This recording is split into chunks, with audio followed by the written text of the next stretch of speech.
And welcome to Blake, who are... I'm Humphrey. I'm Jules. I'm Stephen. I'm Ollie. Hi fellas. Yeah. You are no strangers to success. I mean, you have a classical BRIT award, you have a selection of songs under your belt which can only be described as eclectic. We sort of collectively connected on Facebook, in fact, and started to chat about this idea of putting a group together. You know, it was a very, very quick turnaround from the first conversation that we had, a few messages sent to one another. We were trying to formulate a group of 4 guys, and we started to chat, and literally within 2 days of that moment we were actually signed to a record label. Through an interesting twist of fate, we actually sent a message on Facebook to a manager. He got back to us, we went round to his house the next day, he then took us straight down to the record company, and the record company signed us on the spot, so we were extremely lucky. So social networking has obviously played a very key part in that. Pretty key now, and ongoing as well. Yeah. So I'm just going to ask you, do you still use Facebook, Twitter to keep in touch with supporters, fans? Stephen's definitely our resident technical expert. The tech monkey in the group.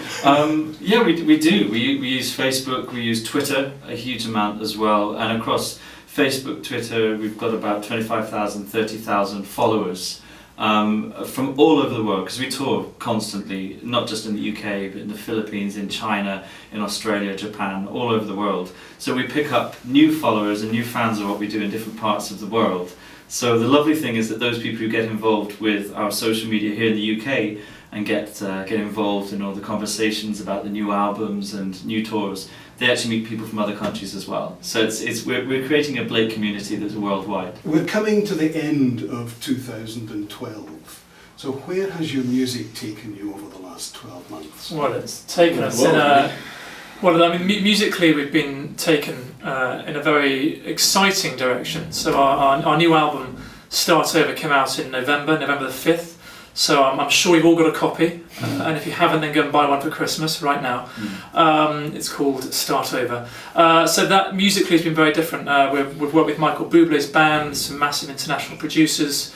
80% of the album is completely original. It's very much a harmony pop album, but also with some great covers as well, by Bob Dylan and who else? Paul McCartney and some other classics. And then geographically, we've been all over the world.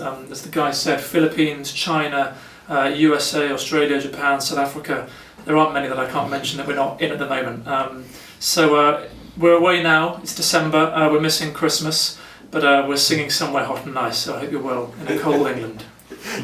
You're in the Philippines again now, and in London tonight, we're thinking about the work of ASCT in that country.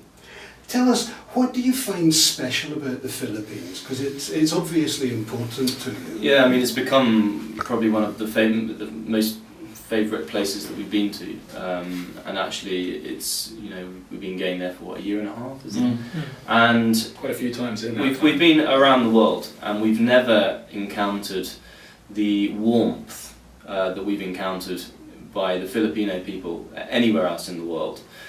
We automatically felt incredibly welcomed when we went there. You know, they really know how to do hospitality in the Philippines, and they totally understood our music. The Filipino people really took our music into their hearts, and I think that they're quite a sensitive nation, really.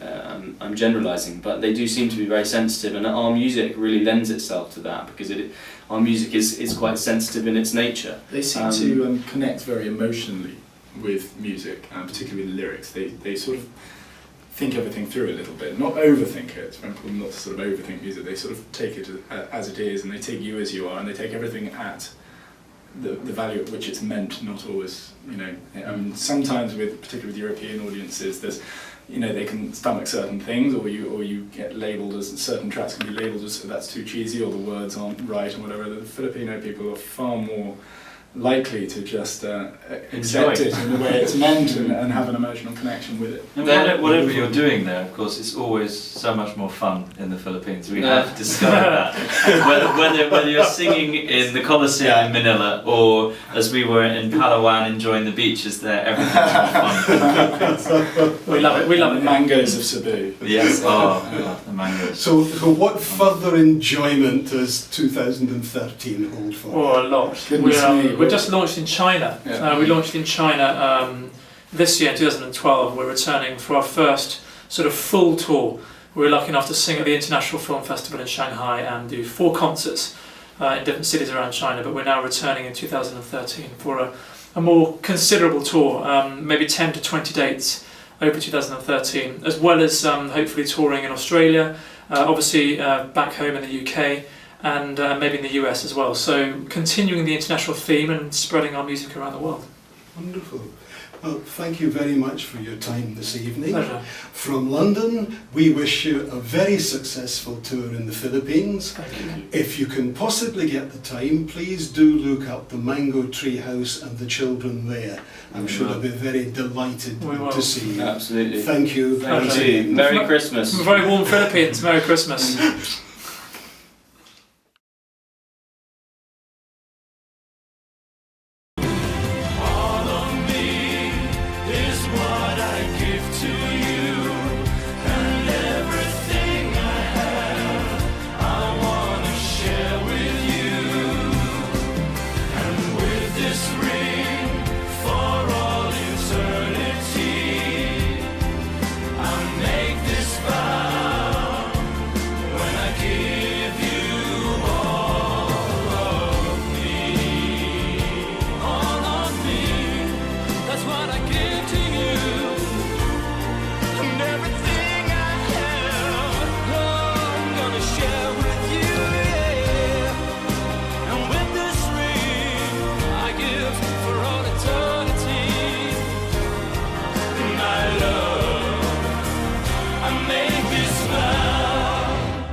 What I give to you, and everything I have, I wanna share with you.